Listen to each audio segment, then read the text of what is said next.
Hello, welcome to The End Times with me, James. Me, Andy.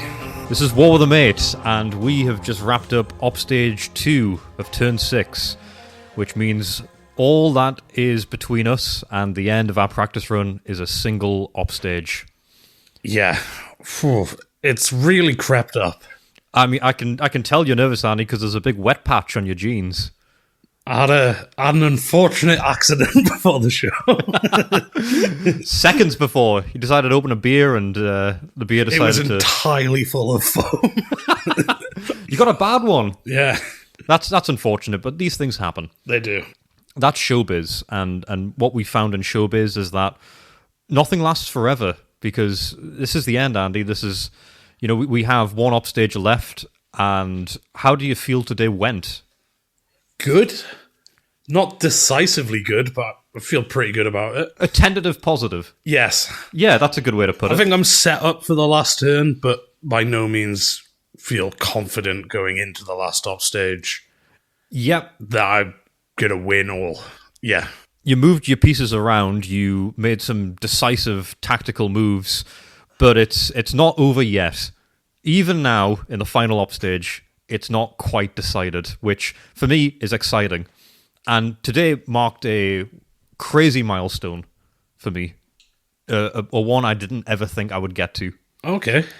When we wrapped up playing today, I wanted to play a bit more.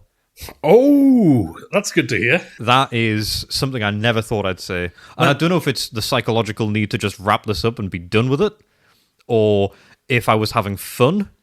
I'm self-aware enough to know it could be either. You know what? Let's not examine it too much, and let's not burn out the feeling, because that's a good one to hold on to going into the main game. Let's break this down a bit further. So, if I was happy, then I feel like maybe I would have pushed for it a bit more.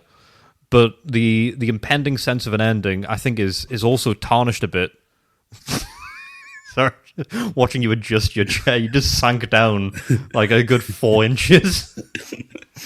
I was hoping you wouldn't throw it out. Just go on with what you were saying. You think, Andy, just because this is audio only for the audience, that I'm not going to call out all the visual bullshit going on. All right, like since you've called me out, then I'm just going all the way down. Why? I don't know. Why do you want to be that low? I'm feeling weirdly defensive. Oh, well, that's a good way to go into the final part of the game. Yeah, I think the nature of this is I want this to end, but I know what's coming. That's scary.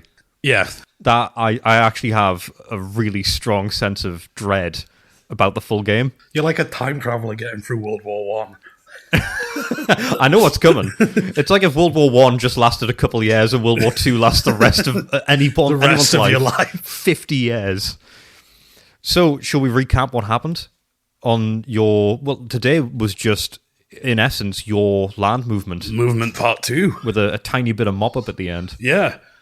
So, the 7th have gone to Bardia. They have arrived at Bardia. They snuck all the way around. And then killed 50% of the people there. Yeah, they did. So that was... They didn't clear Bardia, but they're threatening Bardia going into the last upstage, and the guys in Bardia are pretty weak. Yeah, I don't think you realised how bad they were. No. You roll up with the 7th, and they are pretty well equipped. They've had their fair share of batterings throughout this playthrough. Oh, yeah. But they are far from done. They've held pretty firm. Really firm. I think the most I've done at any given time that I can remember is like 10 or 15%. Yeah, I think that's about right. Because they did lose 3 infantry... Battalions? Company? Or just 2 points? No, the actual, like, groupings? Yeah. Whoa, I did not realise I did that well. But then I attached to bring them back up. In that case, I did nothing. That, for me, balances out and is pointless.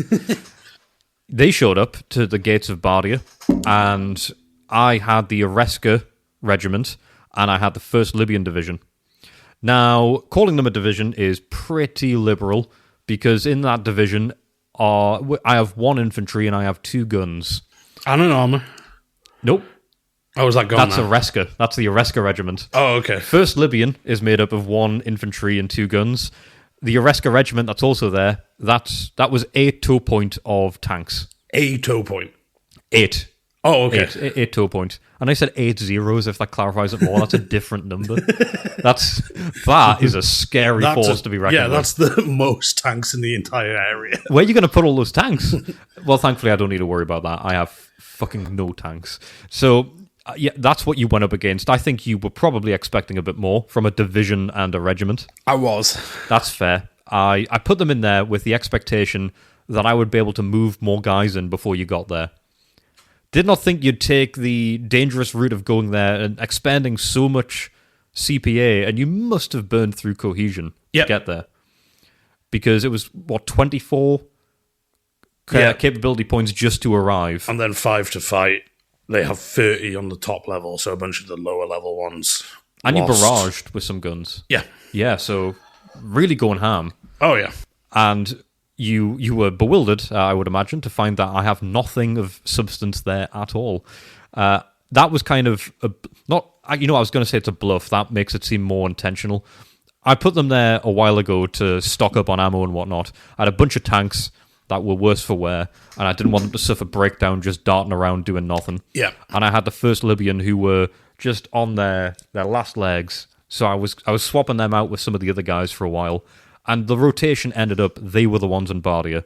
Everyone else moved out to fight you. And I thought, well, at any time, I can just swap these guys out. I'll have at least an upstage notice. I really depended on the Maletti division and the other guys keeping the 7th where they were last upstage. Sorry, this upstage, just with last my week. movement. Yeah. They didn't. So they got there. So now I'm in a bit of a sticky spot because when you attack them, like you say, 50%, that was devastating.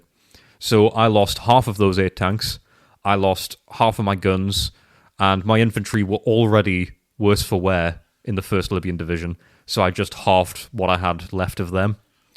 So all in all, I have a very minute force left in Bardia, and you have a full division sat outside. Yes. That's bad. It is bad for you. By all metrics, by all moral, societal, and board game codes, this is a bad situation for me to find myself in. That's not the only thing you did, though. If anything, that was actually, weirdly, the smaller thing that happened. Yeah, I guess. Smaller in terms of the time it took for us to resolve. Yes. Definitely the biggest in terms of what this means for the end. But the biggest thing, the majority of today's play session, was you approaching my escarpment. Yes. Well, before we get to that, I guess the other thing I did was I fired off 2 recon units. They're 1 hex away from Tobruk. Yes, another important thing. No combat there, but you do have 2 groups sat 2 hexes away from Tobruk. Yes. So they didn't have to fight, but they are there poised, ready to go against the 3rd CCNN, the 3rd Black Shirts. Yes. They are the only guys in Tobruk, the only guys holding it. They are gun heavy. Gun heavy, right. Very gun heavy, but they are the only guys in there, and they are a 2 on the stacking point, which means that they're not a division, but they're also not just one group of little guys. Yeah. They've got a bit of meat to them. Will that meat be enough? That is to be seen. It is. I can only imagine that you will definitely be attacking, because it's the end of the scenario. Why would you just sit outside? There's nothing else to wait for. A good question. I'm amazed that you didn't go in this time round. Just CPA-wise, it didn't make sense. Yeah, that's a good point. You already burned a lot to get there. Tobruk's a lot further away. Yeah, and they might be... I think next up stage is going to be like... It's just basically going to be attack until I run out of cohesion, CPA, ammo. So I kind of wanted to... I think them keeping their cohesion is probably useful. It's vital. For next turn. Which has left me a bit of a scared boy. Because you've got guys at Bardia, you've got guys right outside Tobruk, and then there was a big clash at the escarpment. Yes. Now, for those who may remember from last week, I have 3 groups there. I've got the 1st Black Shirts, the 4th Black Shirts, 2 divisions, the biggest grouping you can have, and I also had the Tobruk Garrison. They are also there. We've had a bit of an update from emails in the time since I moved them, letting me know that they can't actually move. No. They can't move from Tobruk. It's late in the game, it's late in the practice run, so we've kind of decided since they moved so long ago and there's been material impact from them, that will just let bygones be bygones, and they are there. But about half of that group are meant to be static gun placements. Coastal defense guns. That should only go for naval attacks. Yes. They should only be fighting your naval forces. So when it comes to the full game, this huge behemoth of guns should be half a behemoth of guns. Mostly just the guys. They can move around. Yeah. But all in all, I've made a bit of a whoopsie there. We've accepted it to the end, and the impact they have, it's been beneficial. Will it win me the scenario? After that clash, I'm not really in the side of yes. Because they were sat there, and you met them with 2 divisions. Yes. You met them with the 2nd... No, the 16th. The 16th Infantry. And the 4th Indian. Yes. And what a clash it was. Didn't go well, but wasn't really meant to. We had, and this was fun towards the end, some rules clarifications. Yeah, real big one, because I had my 2 guys next to each other, and you had 3 sort of making a bit, kind of like an L Yes, around them. They're hexes, so bear in mind the sides you can have on a hex. It was 2 inside of 3. A full house, if you will. Yeah. And it was Italians full of Commonwealths. So you were pincered right in the middle there. So both of your guys had to attack 2 people. And Yes. one of them in each scenario was going to be my gun guys because they were smack bang in the middle. It was good placement. It was tactical, and it didn't pay off the way I hoped it would, but it did still have its benefits. Yeah. So the rule we were looking up is everyone involved? Yes. But it's you must attack the hexes next to you, but it's not like everything that's connected just gets pulled into one fight. Yes, it's not a chain reaction where everyone who's interconnected fights.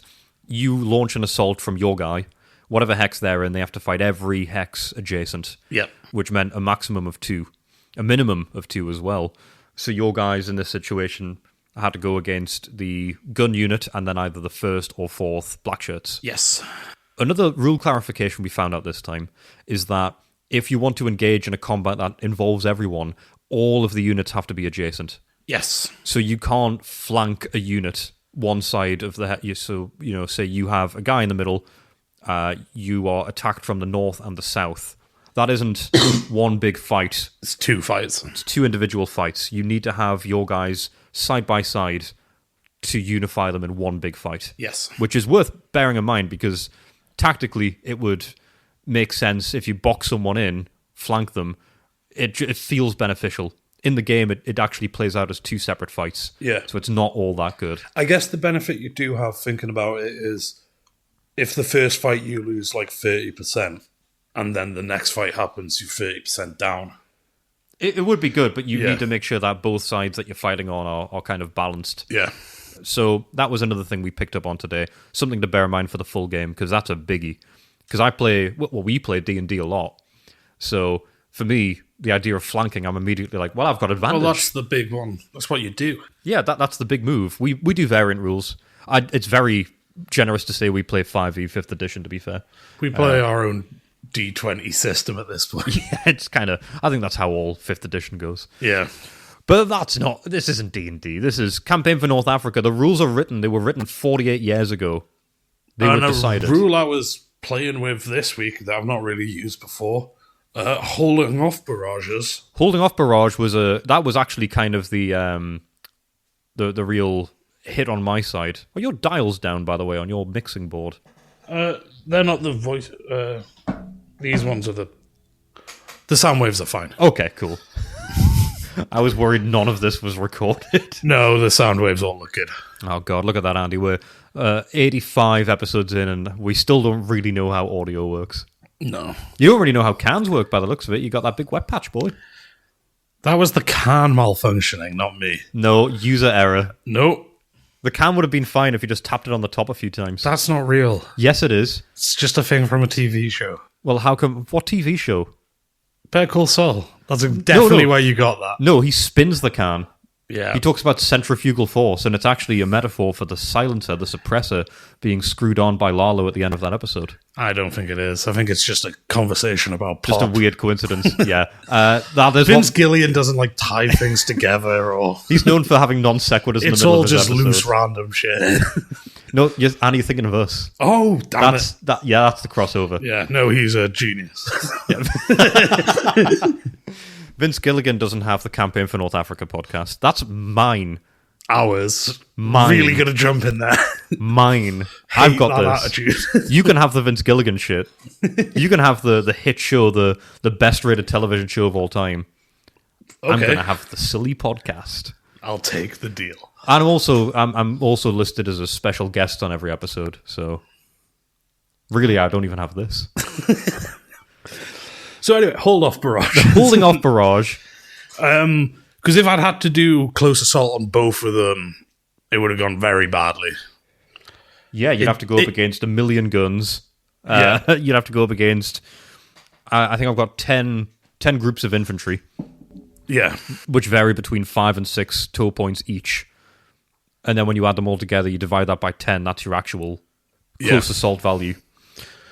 So the 16th were to the south, and I made them holding off Barrage. The guns, the Tobruk garrison. No, they They held off the because they're just division. working like a ladder, basically. Yeah, they held off the 4th. Yeah, and then attacked the guns. But with a -4, that escarpment is a... That escarpment's a real bastard. Yeah. So I think I lost...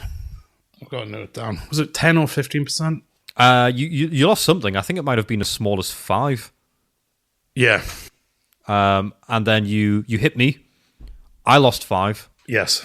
which I'm happy with. Oh no, sorry, I lost 0 in that one. Yeah. I lost 0 in the first one. I lost 5 in the next one.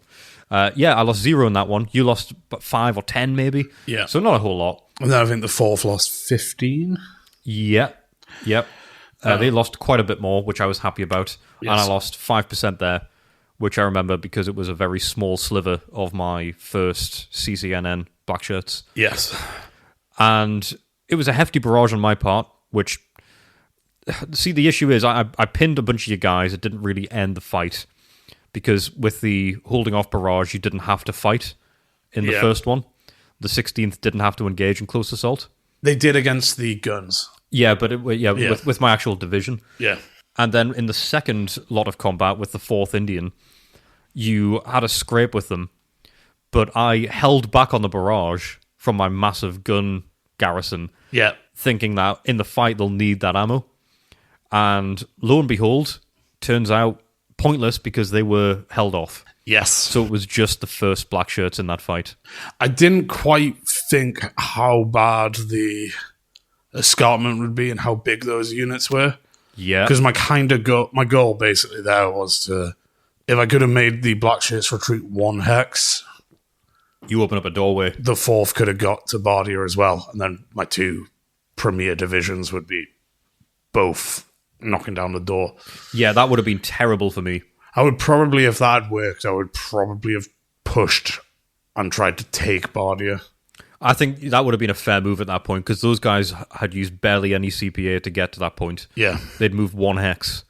And I held off my guys fighting the 16th even because I kept them back to conserve ammo. Yeah. So I could have absolutely decimated the 16th. If I committed all of my guys, it would have swung that scale. Instead of -2, it would have been, climbing into 5 or 6 possibly. Yeah. So that would have been a crazy difference. But I thought, keep back some ammo for the next fight. And then the next fight, I also kept back ammo from the barrage. And then didn't even use them. What that does mean is I have a lot more ammo. Yeah. Because I ended up not using all of my guys. So they can go for a second fight, which will come. Yes. But the benefit is I've picked to have the first go in the final op stage, which means if you are moving those guys, it's the end. You have one thing left to do. Yeah. So if I can hit them hard with all the ammo I have left, and I will, then hopefully I can do enough damage that they get there and it's not all that beneficial. Yeah. Which I guess brings us to the end of that op stage in essence. the only truck movement we had was you supplying some of your guys from City Barani. You moved them from there? Yeah, right? And then I also emptied out that supply dump and just added everything other than some stores and I think some water. Yeah, you don't need too much water these days. No. I think I filled up on ammo and then fuel, and then I think the remaining water that got taken was just like, well, I can take it. I might as well, like, out of spite. Yeah, at that point, why keep it there? Yeah. So my only truck movement, because my biggest truck convoy is in Bardia, so they can't leave. Yeah. So they're just stuck there. My guys on map A, my convoy, have supplied the airfields, so I've got some guys ready for air missions. And I also had my decoy convoy that I've had sat around the middle of map C for the whole scenario. They've been sat there with supplies, and I moved that one truck. It's a single truck. You guessed this a while ago.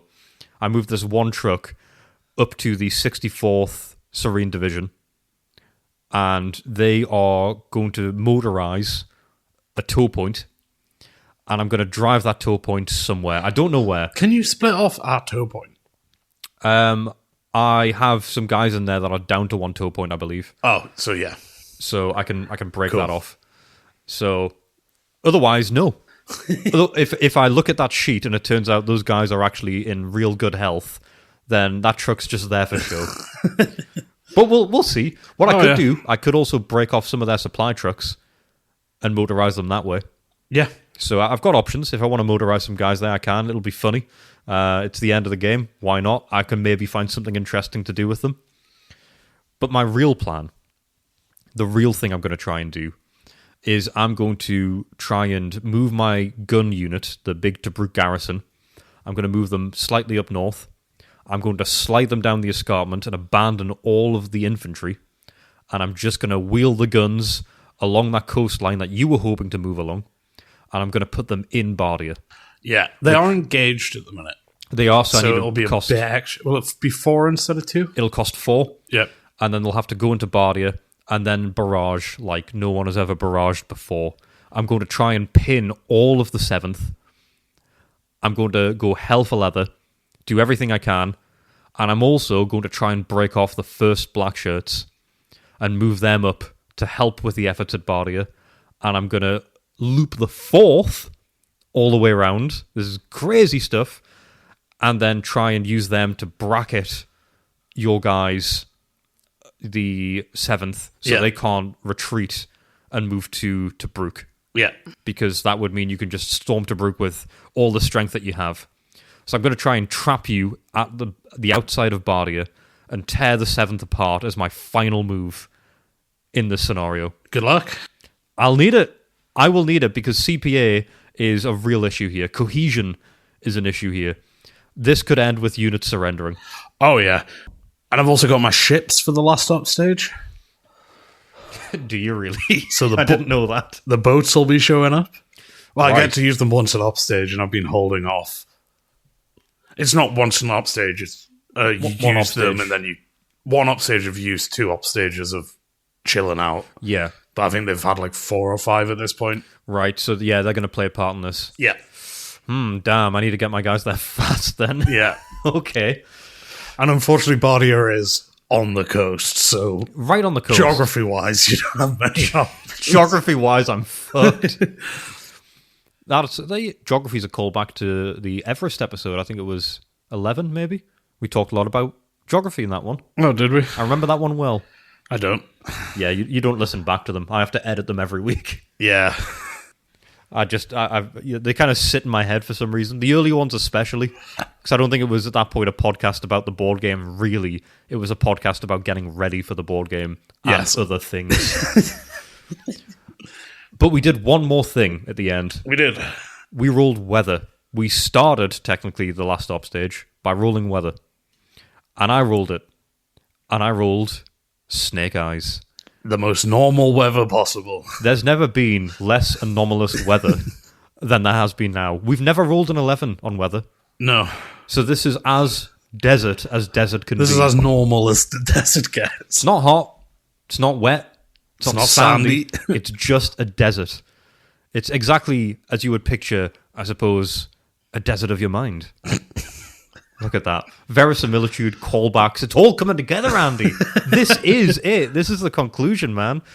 I think we don't have long. We've got air combat, which we can all partake in because of the weather. Yes. And then it's just the scrap. It's the fight on the land. And then that's it. Yes. It's so close to being over. Could be over next week, maybe the week after. Then that's it. Practice scenario done. We'll have a long one next week, won't we? We will. I'll finish my job early. So that means a lot could happen. Yes. And that then sets us up for a bit of a hiatus and then the full game. For clarity, hiatus, we will be releasing episodes. We've got some ideas as to what we'll do in the meantime, so that you're not just listening to us ramble like we did for the first 14 episodes, where we talk about spreadsheets we've designed and then Michael McIntyre. Unfortunately, we will be talking about spreadsheet was designing because the gap is also so we can make sure everything bookkeeping-wise is as it needs to be. Because this scenario has been a lot of some spreadsheet, a lot in the notebook, and then update the spreadsheet. Yeah, we fell by the wayside a bit when it comes to where we're keeping the records and then updating them on the fly. We want to make sure when it's the full game, we can share them with all you guys so you can watch along, and it'll be with a bit of lag just so we don't kind of spoil the ins and outs for each other, because anything could happen in terms of people revealing that. We'd love if no one did. That would kind of spoil the game. So please don't do that. That's not nice. But we want to make sure to share them. So yeah, we will be talking about the spreadsheets, but we also we'll be playing some other things in that gap. Finishable things. Finishable things in one sitting. So we'll get back to you about that as we start the hiatus. But rest assured, in the gap between this and the full playthrough, we will also let you know when we'll be starting the full playthrough. It is this year. We have a definitive date based on how long this is going to last. So when we get to the hiatus, we'll let you know exactly when that is, so you can all brace for it. And that way, we also can't just linger forever. It means we have a set timescale to finalize the spreadsheets, to make everything work the way it needs to. We won't meander. We'll have a deadline. So you can count down the days. I will be very nervously doing the same. And it's all set up. So plenty to look forward to. But before that, we have the final clash, the epic conclusion to nearly 2 years since we started this. Crazy, crazy stuff. I'm excited, Andy. Yeah, same. It'll be good to finish it. It feels very odd that we've made it this far. So feels odd we're gonna have like a few weeks where we're just not actually playing. I'm interested to see what the withdrawal's like, because for 18 months I've played this game every week. Yeah. I'm gonna, I think, miss it. We've really come round on it. It's gonna end on a high note is the weird thing. Like, I'm gonna end on a situation where the adrenaline's high, I'm excited, someone gets to eat a bueno and get a sugar rush. Yeah. So there'll be so many feelings all up a height that I'm gonna have Stockholm Syndrome, fond memories. So I'll go into the main game thinking, that was great! Yeah. And then I'll slowly realise over the first 5 years that it's not actually that fun. It's quite funny, we did completely rinse the game at the start, including for Cam Sandwich's worst board games of all time. And then since we put in for that entry, we've started having fun with the game. Yeah, you know what? We might have to, next time Cam does his worst board game of all time series, maybe we'll be defending it. We're going to try and disqualify it from entry. Yeah.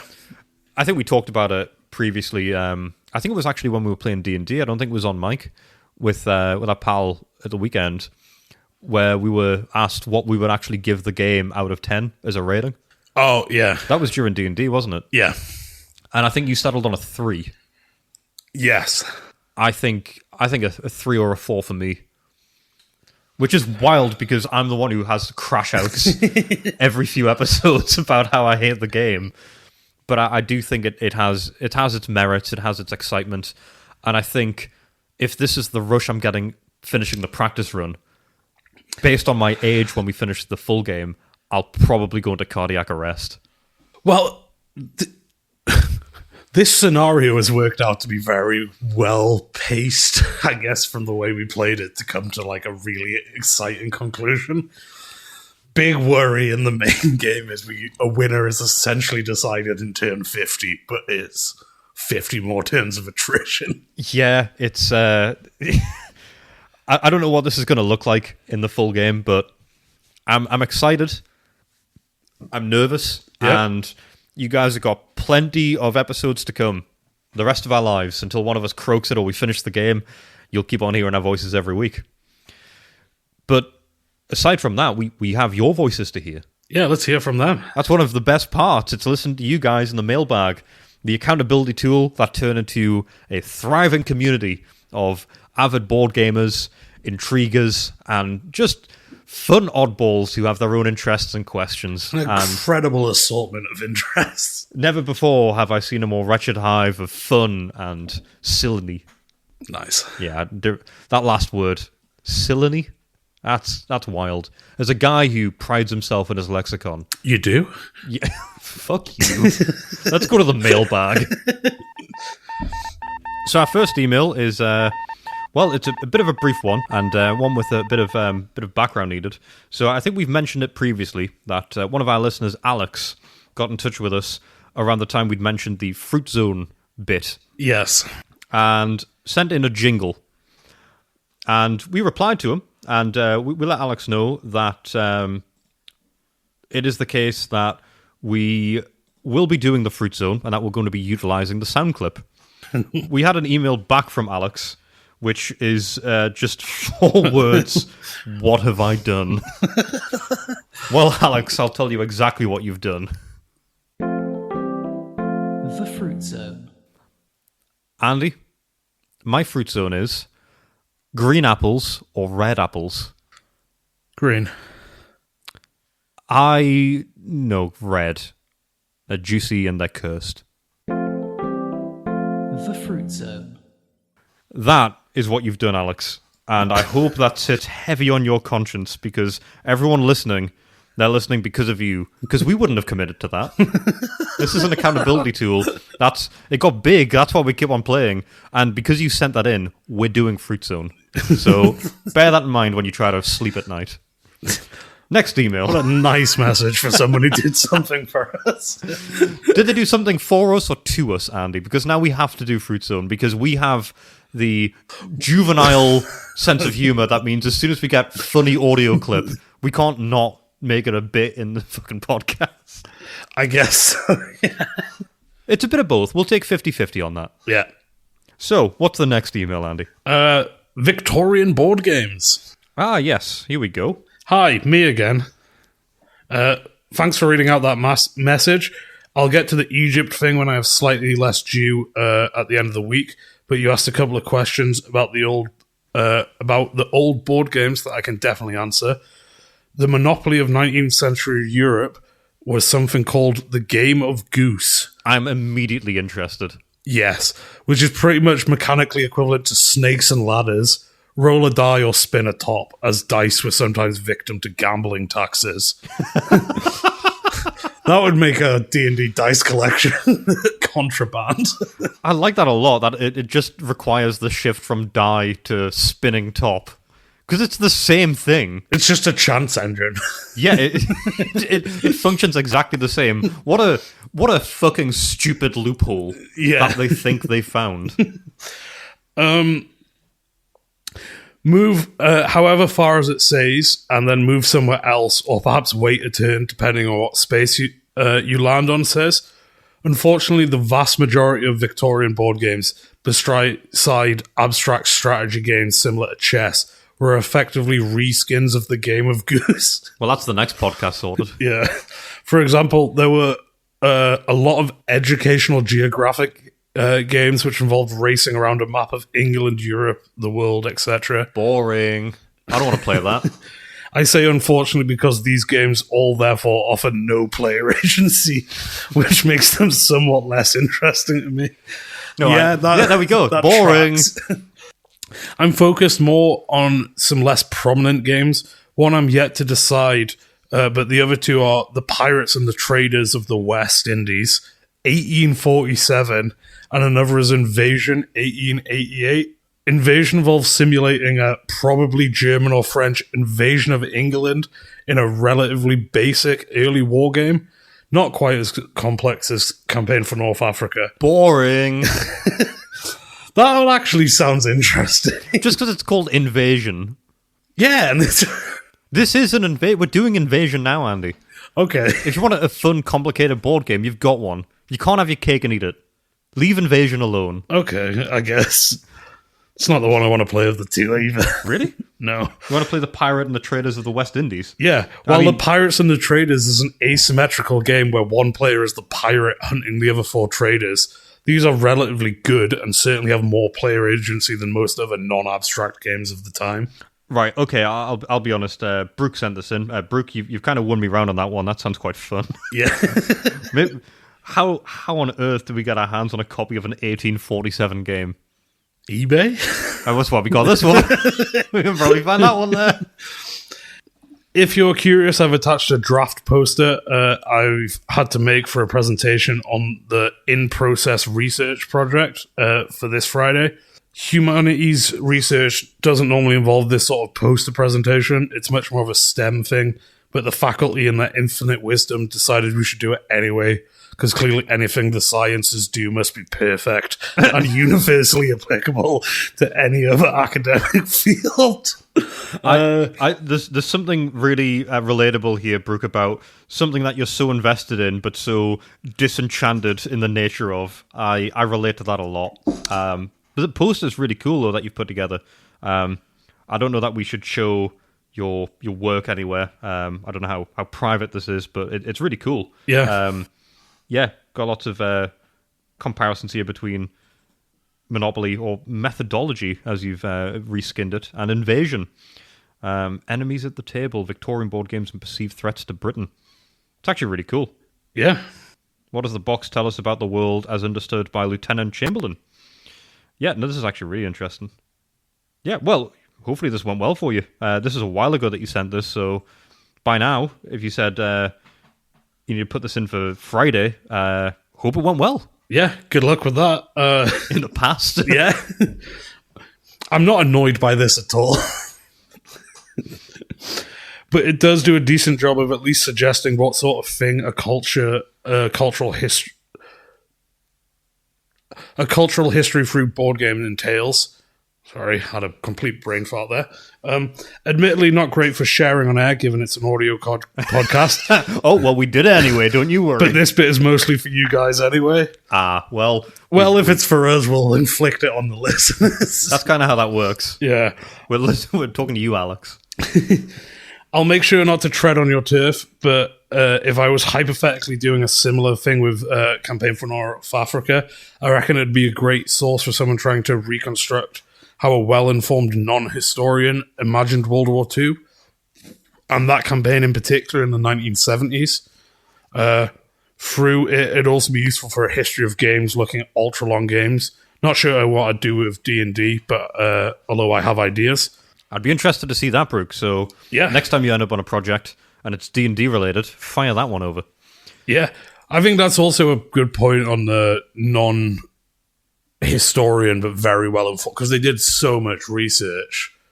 But yeah, there's no enigma because they didn't know about it, that kind of thing. Yeah. So it is sort of a window into like what information was available.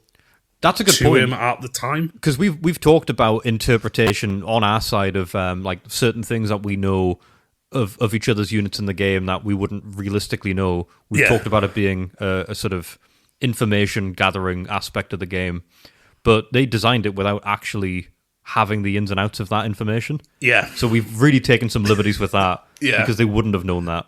But it does speak to that quite a bit. Yeah, I think that a good point made by Brooke. Maybe Richard Berg, in his knowledge, has taken a bit of creative license with quite abstract information available and has turned it into something, I'll not say beautiful, because I've not finished it yet, but interesting. Certainly intriguing. You know, I'd also be interested to know what the first game was, because it was mentioned up there. The first game that implemented the land on the square, miss a turn. Because Miss a Turn is such a quintessential part of board games. Yeah. Where it's like, oh, you've messed up in this part, you've picked the wrong card. Oh, fuck, you can't have your turn. Even jail in Monopoly. Yeah, it's all the same thing. I Yeah. think there's... Is it just jail? Or yeah, I think it is just jail and Monopoly where you don't get your next go. I don't think any of the chance cards, from what I remember, or the community ones are like... I think they're all financial penalties. I think one of them might be go to prison.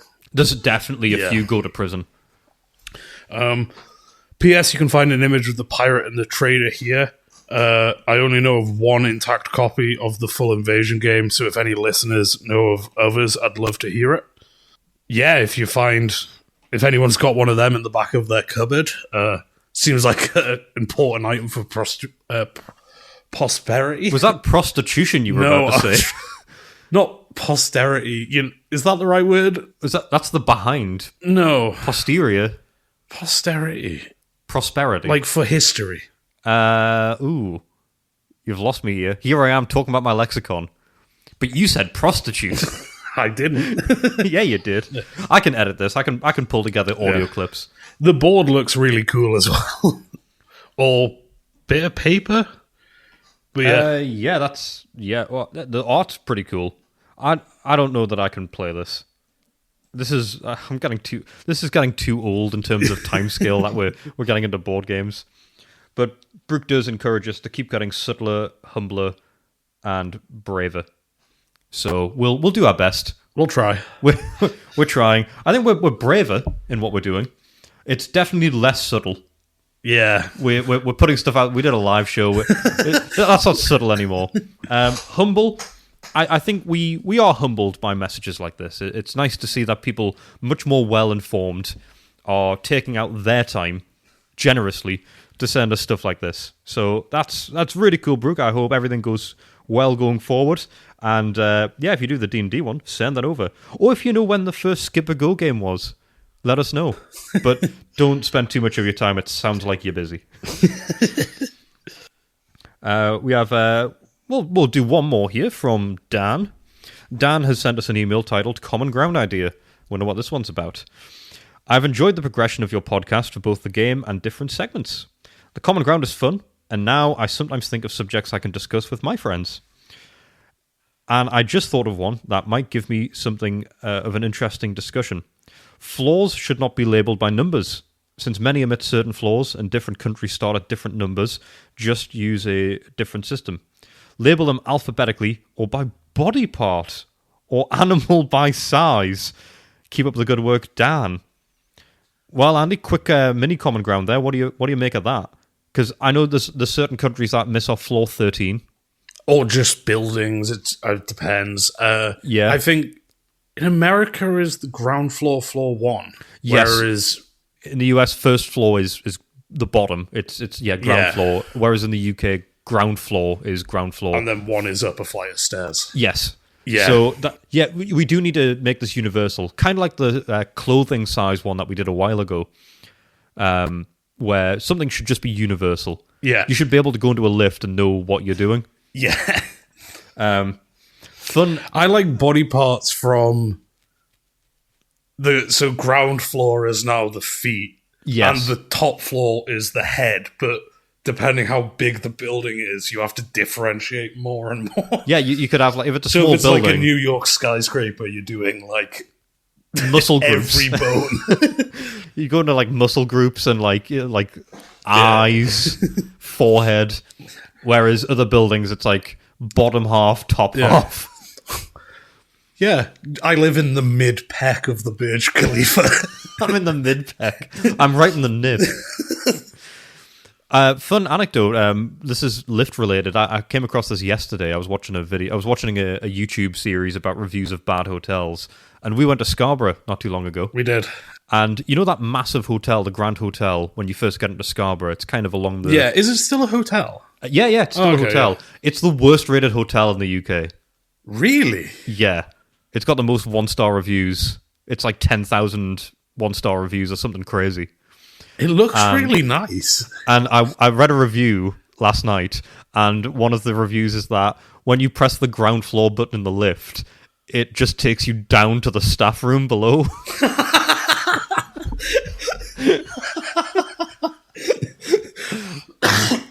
That's fun. That, and apparently in the corridors, there's just like half-drank pints just like scattered around. Oh, because it was like a real fancy resort at some point, wasn't it? And It has to be. They've just let it slide. Because that building is beautiful from the outside. It's and there's such a so set much piece. stuff around it, like A seafront room. gallery of the big glass gallery just below it. Yeah. Yeah, That whole area, well, it's where we first stopped when we were like heat exhausted, and we had like the lift that goes down the like cable car kind of thing that goes down to the beach. It's right next to there, and we saw it, and it looks fucking awesome. And I at one point nearly booked a stay there because I like to go around those parts quite a bit, every year at least. And I nearly booked myself a stay there. glad you didn't. I think if I was on my own, it's not too bad. I think if you take a partner there, it's like romantic getaway. Oh, sorry, this place is the fucking dogs. The lifts go to random floors. That's kind of fun, though. I kind of like a fun one. Bit of RNG in your lift game. Yeah. So yeah, there you go. Bit of fun extra stuff, and there we go. Dan, we've common grounded it. We are in favour of the body part size of things. I think that'll be a lot of fun. I'd like to hop in and hit the bell. Take me to the nipple. The nipple penthouse, please. No, the head is the penthouse. No, the nipple. No, At that point, that broke the system immediately. well, it's a little common ground. We don't have time to get into the ins and outs. Maybe one day, Andy. Maybe one. Are you just doing this as your common ground? Well, I'm not going to tell you what I'm doing for my common ground. It's this. I'm going to be so angry. It feels like a cop-out, so I won't. We're dedicated to doing the whole shebang. So thank you for sending that in, Dan, and to Brooke and to Alex, especially for the jingle. And for anyone who wants to send in anything, if it's a question about the game, if it's sharing your hobby, your interest, if it's just a fun anecdote, something silly, or if it's a jingle for a segment that you want us to try and do, God, we might just do it. You can reach us at info@warwiththemate.co.uk. The website, warwiththemate.co.uk, will be undergoing changes in the hiatus. We will be getting it ready for the full game. And our Instagram is warwiththemate. I see a lot of you guys have started following that recently. That's awesome. You can follow it. We put a weekly post up. It's not much right now. It's just a picture of the board, bit of fun. Some Normally polls. a poll. We put some polls up. We recently put a poll up, actually, this week. And it was to ask who thinks who will win in the game. Let me quickly get it up, Andy. I'll get you the results. Because we put the question to the listeners, to the Instagram followers, as to who it is they think is going to win the practice scenario. And the votes came out. There were 4 options. Of the options, we had Andy winning, me winning. You won't make it to the end, tragedy will strike. And who cares, board game go brr. This is for the practice scenario, right? Practice scenario. So tragedy will strike in the next 2 or 3 weeks. Yes, that was second place. What? So you got the majority of votes. Okay. 31%. I'll take it. 31% of people think you will win. Only 21% think I will win. 26% think tragedy will strike. So a fifth of people think you might win. A quarter of people think one or both of us will die in the next 3 weeks. Yeah, or some other tragedy, I guess. Something else could happen. I guess. And 21% said, who cares, board game go brr.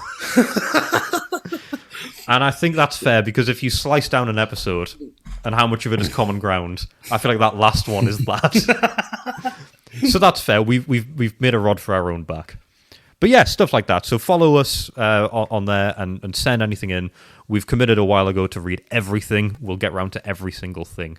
So that's the mailbag. It is. Which means, because we've done the here and now, we've done the over there, it's time to do the what happened before. And that means it's time for the history segment.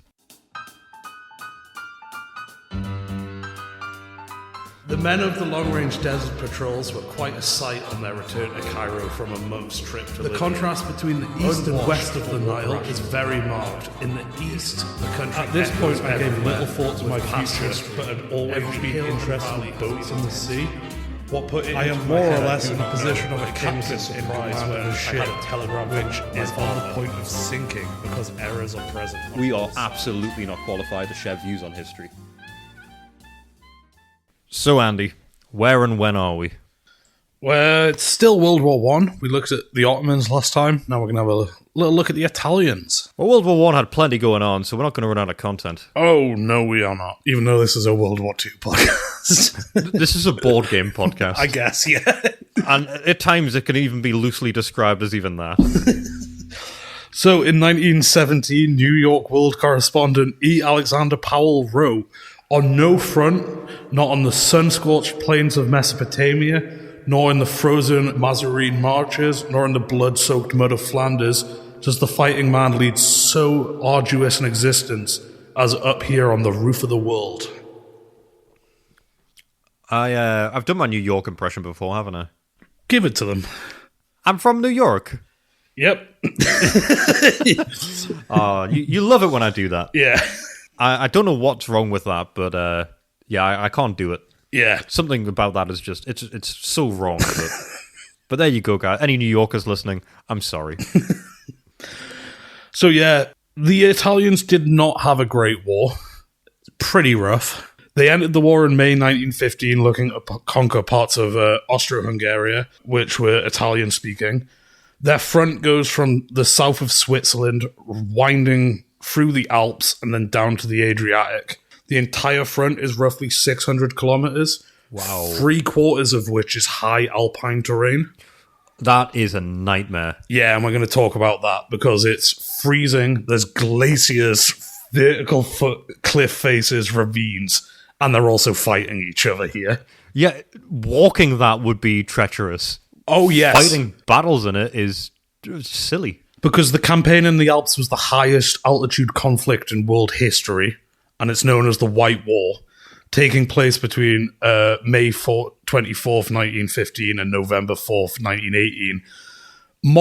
Positions were created at elevations exceeding 3,650 meters, which is 12,000 feet above sea level. I love it when you drop one on me that I've heard nothing about. It's really exciting. Yeah. And this sounds like a wild one. That's far too high to be fighting anything apart from your own breath. I mean, yeah, it's so rough that it's estimated that more soldiers died from environmental factors than combat. Up to 70% of all of roughly 150,000 deaths were from the environment. That's another scary thing, by the way. This is nothing I've heard of before, and 150,000 people died. Yeah. That's far more people than I've ever met. Oh, yeah. Or will ever meet. At least in a meaningful way. Yeah. It's terrifying numbers. Yeah. And that's environmental, and they're fighting a battle. Yeah.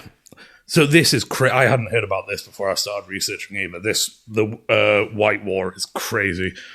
So temperatures can reach minus 30 degrees. 30. Yeah. Right. Leading to thousands of deaths from frostbite, hypothermia, and exhaustion. The cold isn't the only issue they've got.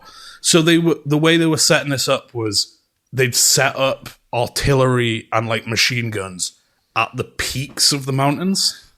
Yeah. Which means a guy might have to climb 3,000 meters with an artillery shell to be able to load that gun. Do we have a weight on these shells? I think it varies, but some of them are like multiple kilograms. And you're having to climb with that? Yeah. And I presume when you say climb, it's based on some of the environments here. It's like climb. It's not uphill. No, it's climbing rock faces, climbing ice sheets, climbing glaciers. Climbing an ice sheet, by the way, what the fuck are you doing? Yeah, and also the thing is, I've done a bit of climbing. Not like this, obviously. But when you do, you pick a route up, and then you can like pick it by your difficulty level. Yeah, well, like rock climbing, like centers and stuff like that. Yeah. But here, you can't just pick the easiest way up, because when you're climbing, there are snipers and artillery. So you can't pick the easiest way up the mountain. You have to pick a way where the mountain is between you and the enemy, which might be the more difficult climb. Well, presumably they're watching the easy part. Well, they're just watching the parts they can see. You need like mountain in between you and their position. Yeah. So and again, if you're sensible and you're a sniper, you'll keep your eyes on the easier part to navigate, because that's where the guys will go. Yeah, that's where you get your kill shot. Yeah. So there's also, you've got storms, fog, whiteouts. Fog in that situation Yeah. is so scary. Oh, yeah. Because if that fog clears partway up a climb, because that's not going You're to be just like exposed, yeah. that's not like a 30-second climb. That's probably like minutes. Days. How tall is it again? 3,000 meters. Right, yeah. But you know the thing, I don't know how big the cliff, for free solo was. Oh, yes, yeah. But that's comparable, I think, the El Capitan. He did that in like 4 hours. It takes the average person like a week, I think. Really? Yeah. That just makes that impressive. That's a side thing. That's I'm also impressed one of the about. most impressive physical feats I think a human's ever done. But also, yeah, this is crazy. And these are not professional mountaineers No, or rock climbers. These are, and a lot of them are conscripts. Or from what we know last time or the last few weeks, Yeah. these are ill men that have kind of made it into the bracket of being healthy enough to fight. yes. And they're carrying kilograms of munition. Yeah. And that's per shot to be loaded. Yeah. At that point, and I know this might sound a bit like counterintuitive, but don't put the guns up there. You can't put them low, though. Yeah, but Because as soon as they put a gun on a peak, you have to put a gun on a peak. So for unless both sides decide we're not fighting on this front. but for how frequently you're going to be able to load the thing, Yeah. is it not better to put it lower down and just try and fire over or around? Well, they do come up with some solutions for this, and also you do want them on the peaks, but we'll get to that. I mean, you want them on Yeah. the peaks. We're talking about wants Yeah. and needs, and I think wants are very frivolous here. Yeah. But I'm maybe getting ahead of myself if they find a solution or Yeah. a workaround. So here's just a quote about one of the threats from Lieutenant Hans Schindler, an Austro-Hungarian in charge of a special mountaineering unit. He recorded this in his diary from the camp of peak of Mount Konixpiz. Definitely said that wrong. But this peak is 3,860 meters above sea level. It's tall then. Yeah. He has this to say. Have we been blown up, shouting everywhere, a seething mass of people, the enemy nowhere? Any guess what he's describing here? An avalanche? A lightning strike. Because me. they're at the top of mountains with a shitload of metal. So you're dealing with the cold. And also some people are just getting blasted by lightning. Sorry, I forgot about the extra threat. Yeah. I was thinking environmental from a typical glacial mountain. I forgot about the sky killing you. Yeah. Stupid. Yeah. But you did mention avalanches there. Well, I imagine if lightning's striking at the top, Yeah. that's going to cause an avalanche. Avalanches are really bad here because they're both happening naturally and also they're firing artillery shells at snowbanks above enemy positions to trigger avalanches. Oh, I mean, that's smart, Yeah. but it's kind of fucked. Yeah. All this is also compounded by the winter of 1916 to 1917 was the heaviest recorded snowfall in the Alps for the entire 20th century. So this is the worst winter in the Alps. For a moment there, I thought you meant like the worst like avalanche rates, but no, it's snowfall, so there's just more snow. Yeah. So, for example, here, in early December 1916, there were 9 consecutive days of blizzards, which dumped 12 meters of snow across the peaks. So much snow. Yeah. This is followed by a wave of unusually warm air being pushed north from the Mediterranean, which dislodges this new snowfall. This leads to White Friday. That can't be good. It's so bad that this day holds the Guinness World Record for the single deadliest avalanche in history, which is 332 deaths in a single avalanche. Christ, that's so many people from one avalanche. 2,000 people died on White Friday from avalanches alone. Oh, sorry, so That was one avalanche that happened that day. there's multiple avalanches. Yeah.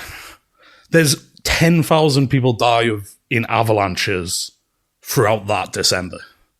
Just avalanches. How long did this like conflict last? Because Because you mentioned it's from so it's 150,000. May 1915 to November 1918. So it's 150,000 that died. Yes, if I've got that right. And like did you say 10,000 in avalanches? In December of 1 year. And that's in December. Yes, of 1916. So that's not the whole conflict here in the mountains. No.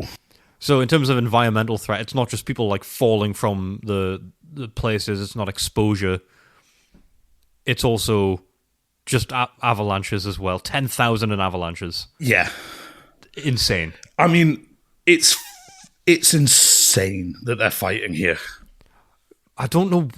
I mean, I know why you would fight here, but it just feels like at a certain point, you'd kind of go, you know what? We'll fall back. We'll fight them elsewhere. Yeah. We'll fight them when they're coming down the mountain. They can have the mountain. And yes, they might have, I guess, a vantage point, but the place is a fucking death trap. Yeah. Sit at the bottom with a bit of cover. Maybe that would be better. I don't know. And this is because of global warming, it's melting the ice up there. They're finding people and weapons and equipment now that's been like under the snow since then. Well, yeah, I mean, even now you've got people on Everest. Yeah. And they've been there for like, a few years. Yeah. I think it was as recently as like 2024, they found 2 Italian soldiers that had just like thawed out. Oh, they'll be preserved. Yeah. Yeah, if they're frozen, they'll be like guys still. Yeah. Jesus. Yeah, so you've got all these environmental challenges, but they're also fighting a war. So they have to overcome these incredible issues just to be able to fight. So they come up with these engineering solutions. There's no roads or really even paths to most of the peaks. So yeah, it could take up to a day of alpine climbing to get a single artillery shell at the peaks. To combat this, they built a series of cable cars that allowed supplies to be quickly taken to the peak, where they could ascend a 3,000-foot cliff face in 15 minutes. By the end of the war in 1918, the Italians had built over 2,000 of these cableways, which collectively cover 2,000 kilometers, with the Austrians having a comparable system. That's a lot of cable cars to make. Oh, yeah. It's also the second time cable cars have been mentioned today, which is unusual. Yeah, I guess they've been on my mind. I think I brought them up in Scarborough, though. Yeah. Oh, yeah, I guess. What a nice little congression. Yeah. Congression? Is that the word? Confluence? That's the one. Yeah. Lexicon. So they're cutting paths directly into the cliff faces, mountains / glaciers. There's this path called the Path of 52 Galleries that the Italians cut, and they're going back and forth on one side of the mountain because they can't expose themselves around the other side. Yeah. I was looking that up, and it said today, if you wanted to do that walk, it's not recommended for anyone below like advanced hikers. Yeah, I mean, that's today. Like that's when without a war melted. going on. That's when it's melted as well, so it's just rock for the most part, I'd expect. So the Austrians also built a massive military complex called the Ice City, which was 12 kilometers of tunnels carved directly into the Marmolda Glacier. Sorry, the Ice City. Yes. It's carved down to 150 feet below the glacier at points. And it can house 1,500 troops with barracks, kitchen, hospital, ammo depot, offices, radio stations. And this is all gone now because it was in a glacier. So it's just this incredible feat of engineering is just gone. I didn't expect them to last, I guess. No, but it is kind of crazy that they built this infrastructure into the mountains, and then it's just for the sake of mounting guns and arming them. Yeah. Also, because it's insanely difficult to assault an entrenched position at the top of the mountain, sometimes they have to come up with other options, like drilling hundreds of feet into the mountains, either through solid rock or ice, while using stethoscopes to listen for counter-mining from the other side. Oh my god. Imagine having that job. Yeah. Peaky Blinders, how he's the clay kicker in Flanders. Yes. It's like that On a job, mountain. but in a glacier. It's So they dig these tunnels, and then here's a particular example of what they do with the tunnels. This is the mountain Col de Lana, where the Italians mined into the mountains just below an Austrian-controlled summit and detonated 5,000 kilograms of explosives, blowing the peak off the mountain, changing the geography of the Alps. They blew the top off. They blew the top off the mountain. This was to kill 110 people. No, that's not a good... They killed 110 and captured the rest of like the shocked people as POWs, but like literally you can see the damage with high-res photos. You can see this from space. From space? Yeah. That's not a measured response to kill that amount of men. Oh, that's not a measured response. Oh no. Because the Austrians came back. I don't have this down here, but it's roughly... Oh, yeah, here. The Austrians respond by digging under another mountain and packing 45,000 tons of explosives Why? below the Italian defenses, detonating it and creating an 80-meter crater. It's like a meteor impact. They did that to kill 64 Italians. Fucking hell. This war, I've never heard. This is so crazy. I never heard of this before, and it's changed the Alps. Yeah. I've heard of the Alps. I've Well, heard of more than space. They think the cable car system they made, that laid the groundworks for the Alps becoming a holiday. Like, it also changed the Alps by making them accessible for, like, skiing and winter sports and stuff. Accessible feels like a very loose term to be used in this context. Throughout the entire Alpine campaign, neither side made any major strategic or military wins. This entire 3/4 of this front is a stalemate the entire time, pretty much. I couldn't imagine it would get any further than that when everyone is entrenched in the worst situation you possibly can be. But kind of, in a way, all of that did nothing, really. Change the Alps. Yeah, changed the Alps, I guess. It did keep a lot of Austrians busy so they couldn't deploy to other fronts. But most of this campaign isn't happening here. Most of this is happening along the lower-lying Isonzo River, which is bad in its own way, but we'll get to that next time. But yeah, this is going to be the Italians in one episode, but this is such a crazy conflict that... Good grief, that is absolutely wild. Yeah. I think so far of all of the tales we've been told in the history segments, bar chemical warfare, which I think really takes the biscuit when it comes to horrible situations, this is the worst. Like, in terms of the situation I would least like to be in. Yeah. I can't think of another one where it sort of makes me so terrified at the notion of being in amongst these mountains, being told, all right, James, it's your turn to load up the gun. Yeah. Off you go. Watch out for the snipers and lightning and avalanches. You're also just climbing up an icy mountain. Yeah. This is a horrible front. Like, this might be the worst environment to fight in. Just, like... Icy mountain. Yeah. Icy lightning mountain. High altitude.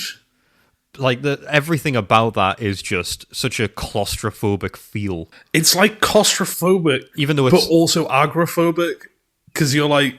It's so expansive and vast mountain range, but also, if you're, like, clinging onto the side of a mountain... Yeah. It kind of mixes the two, where it's like the space you actually occupy... is tiny. And that you're safe in yeah. is minuscule. But the danger is the vastness. It kind of feels comparable to being like the space shuttle or a submarine, where it's like your safe environment is tiny, but you are immersed in this like endless. I hate every aspect of this, and it's an incredible history segment, Andy. So thank you for sharing that part of history with me. But you've given me nightmares. I'd highly recommend looking up some of the pictures from this because, one, it gives you like a lot of context, but also it's like they're incredible alpine views as well. It's like this bizarre, but yeah, I'd highly recommend looking up some of the images from this. On another historical note, Andy. Okay. Tonight is the night of the semi-final of the World Cup 2026. It's ongoing. That match is happening now, isn't it? It's got 20 seconds left, and we are losing 2-1, sorry. Oh, because we were up 1-0. We were up 1-0 before earlier. we started. We are losing 2-1 to Argentina. Okay. So we will be losing the World Cup. Oh, well. So that'll be fun. 5 seconds to go, so yeah, that's going to be a fun journey home for me. Oh, God, yeah. Because I'm going to have to navigate all of the unhappy people who've dealt with the result of us losing 2-1 to Argentina. It's now after the extra time, so I think that's that. Well, this is historical. The history segment is historical. We've just lost the World Cup by the sounds of it. I don't really care about football, so that's fine. This is more to measure the temperament of people at work tomorrow and my journey home tonight. Yeah. So we've covered off history. We've covered off the history we're making by playing the game. We've listened to the listeners. So all that's left now, in amongst these final few death throes of this fight, is to come together, Andy.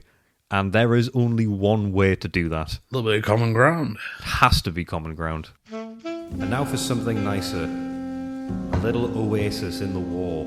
It's time for some common ground. I'm trying the intro for common ground.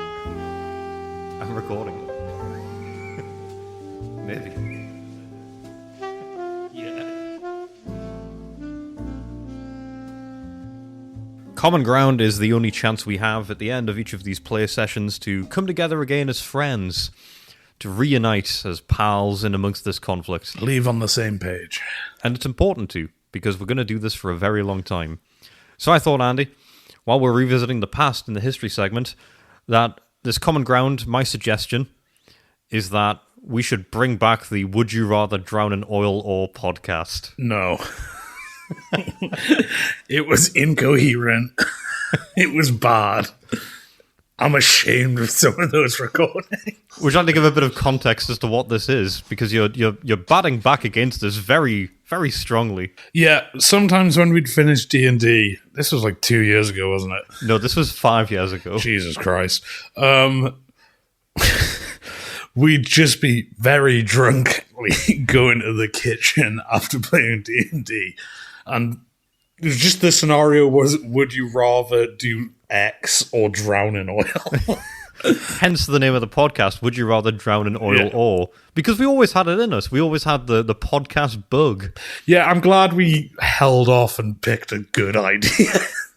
But the notion of it was, yeah, would you rather drown in oil or, and then a suggestion. And we had a few. One of them was, would you rather drown in oil or have to raise Kiefer Sutherland as a child? And the only stipulation in that was he has to star in the movie Stand By Me, the Stephen King adaptation. You have to make sure that happens.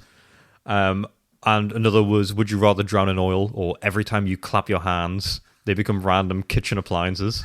Yep. And we recorded a few of these. Me, you, a Jurassic Park friend, a few others who would be playing D&D at the time. And this spanned about 2 years that we'd like record 5 these. episodes. Every few months we'd record one, and it was shelved forever. Because rightly so. We'd always spiral into a bit of a tangent. And I think that is a notion that is still strong. I think that was a solid podcast, Andy. I think that could have blown this one out the water. What are we doing playing the campaign for North Africa when we have Would You Rather Drown in Oil or? I strongly disagree. Just because you don't like the record, I still have the recordings, by the way. Delete them. I still have all of the episodes of Would You Rather Drown in Oil or? I don't want to know what don't want to know what I said 14 pints deep 5 years ago. That was a real progenitor to what this is. I think if anything, it was the true common ground. It was the ultimate tangent capsule. It was at the end of a long D&D session that we could discuss that. It was art in its purest form. We really bore our souls. They were fun at the time, but that can just be a private fun thing that never needs to be touched or referenced again. But imagine if we brought that back now. The strength that we have now as seasoned podcasters. We could drop this and we could do that. We absolutely could. I don't know what common ground you want to reach here, because you want to end the podcast and do a worse one. I don't want to end it, Andy. Okay, you want to do another podcast? We can find our own time and we can do Would You Rather Drown in Oil or... We have so many ideas we don't have time for. They are so much better than this. Well, Andy, I'm going to give you one right now. Okay. I think maybe the best way to figure it out is to do a dry run, or I guess with it being oil, a wet run. So, I'm going to give you a situation of, would you rather drown in oil or go back in time and just play the practice run of this game? What do you mean go back into... We're still doing it. But we can go back in time and just play the practice run, and we never record this podcast. Oh, then absolutely not. I'm not doing this without the podcast. So you're drowning in oil. I guess. That's the first time in all 5 episodes that we've ever had drown in oil as the selection. Oh... Is that really what you're going for? You're going for drown in oil? I guess I'd play the game, but I don't know what this is. This is an important moment to reflect, Andy. I think this is really a chance to reflect on everything you have become as a podcaster. Think long and hard about how this started, how this could have been. Oh, so bad. Are you happy with what you have now? Yes. Or would you... Right. Or would you... Go on. Or would you go back, just do a practice run of this, and do the Would You Rather Drown in Oil or podcast? Much rather do this one. Okay. Well, that's interesting. Would you not? Well...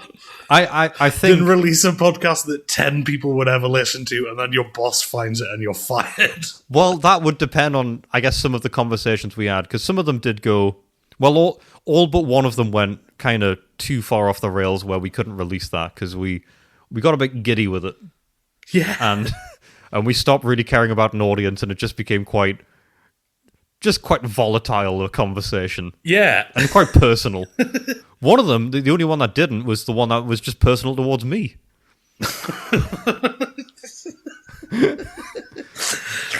Oh, yes, the party. Yes, yeah. You know what, the good thing is now I've got enough distance between it where I'm actually... Now it's fine, but at the time it was bad. Because I was going to go to a party, it was a house party, where there were like 3 or 4 of my exes there. And they were the only people you knew. Yeah, and you, during this recording of Would You Rather Drown in Oil or, just kept on bringing up the fact I'm going to this party later that night. And how it's a stupid idea. And I was so certain that was going to be the one we release. But I remember distinctly pausing it and saying, right, guys, you got to stop. You got to stop talking about that. You got to stop bringing that up. And you didn't. So I cut it there and that was it. I'd say that might be placed... No, we can't release any of them. No, I don't... Like a 5-minute clip of like one of them possibly, but that's kind of it. Yeah. But I guess what in a way this is, a roundabout way, is a chance for you to assess if you could go back and you could do it all again. Stop asking me, I've answered. But if you could do it all again, if you think about what you're doing now, yeah, are you happy that this is the podcast? Yes. Of all podcasts, though, because in this situation, remember, and this is kind of how Would You Rather Drown in Oil or works, you could go back and you can really change things in any way you want. You got to raise Kiefer Sutherland. I remember in that episode, you decided you were going to go back in time. You were going to write Harry Potter a year before J.K. Rowling did, and then you were going to try and derail the train that she was on. So Kiefer could star. So Kiefer could star, and you're... It was all for Kiefer. It's all for Kiefer. It is. So this is what you're happy with this one, Andy? Yeah. Are you not? I am. Okay. I'm very happy with what we've got. I'm very proud of it. Oh, good. And I think Would You Rather Drown in Oil Or was really the sparkling in our eye, the notion that we can do this. And if you can look back and you can stamp your name on this and think this is a good podcast and not that one, then that works for me as a common ground. Okay, I'm happy with that.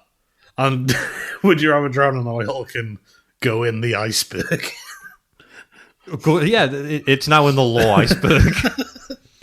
It's not in the mountain iceberg of the conflict of the White Wall. No. But instead, we've really looked upon our origin story. Maybe that's what this was, a chance for that, to look back to what we were. It does make me glad we were slightly out of the put everything online at all points in time.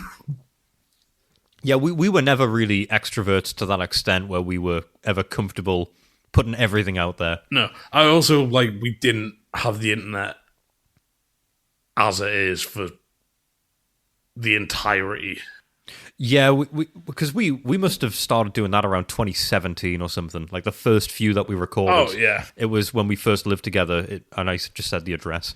When we first lived together. Someone. Yeah, that's a good point. Yeah. It would just be someone. When we first lived together, we did that a few times. I remember back when I lived with my parents, we recorded some on the few occasions that you were there. I actually think you might not have even been there for some of them. I don't think I was. But that thing was... It was oddly long-lived despite its sporadic recording date, but it never saw the light of day. Thank God. Nor really should it. No. Which is why I'm like, why did you bring this up? Because all it can do is create curiosity for something we literally can never release. It can create curiosity, but it can more importantly create reflection. I want you to delete those files. You want me to delete those files? They're here in the sound recording file. It's where I keep all of the episodes. Don't. Maybe I'll accidentally release one. Do I have to start listening to the podcast before I upload it? And you've released 3 already, just into the bracket of War with a Maid. We've never released a single War with a Maid episode. I just released snippets of Would You Rather Drown in Oil Or. This is my big reveal. It means all the emails are fake. I write them. Yeah, I write them, buddy. Okay. I do a lot of research, and you should be grateful for that. Would you rather drown in oil or be tricked by your friend for 18 months? Drown in oil. You keep on saying drown in oil. I don't think you know how bad that would be. Yeah. I think it was an original premise. It was, I guess, it was a premise. It was a very original premise. I think it had some legs to it, but I don't know. Maybe it's been and gone. I think it had its time, and its time was fortunately in private. I think I'm braced now for what's coming next with this. Maybe I need to let go of the past. Maybe I need to let it go of drown in oil. I'd agree with you. Maybe it's time we say farewell to it and accept that this is the podcast that we're going to do. I'd like you to do that because I just feel like you haven't. We're got almost over it yet. 2 years in. I feel like you haven't got over the last one. I've been over it. Yeah, maybe so. Maybe so. Well, I guess maybe that's the common ground, Andy. That the past is the past and we move forward. I guess because it's such a nothing statement that it is true. I can't agree with it. The common ground is the past is the past. Only because you're not going to do drown in oil. Okay. It's a good compromise. Well then, we'll meet in the middle as always. And I guess that's this week's common ground. As gentle as it was, but thought-provoking. That was one for the soul, Andy. It was. Which means we can move forward with lighter shoulders, the burden lifted. Assurance that this was a better idea. This was, and is, a better idea. I'm happy with War with a Mate. I'm happy with what we have, and I'm happy that we're coming to the end of a 2-year run, just about, of what we've been doing here. We have one upstage to go, and then this is it for the practice round. Cool. As long as you're not backdoor piloting us quitting the show. Spiritually, maybe, but I think I know that the accountability tool has worked a little too well. We have listeners. We have incredible listeners engaged with this. We have a fan base that's it's growing bewilderingly. It's growing. People are listening. They're interested. They're going to see us through to the end.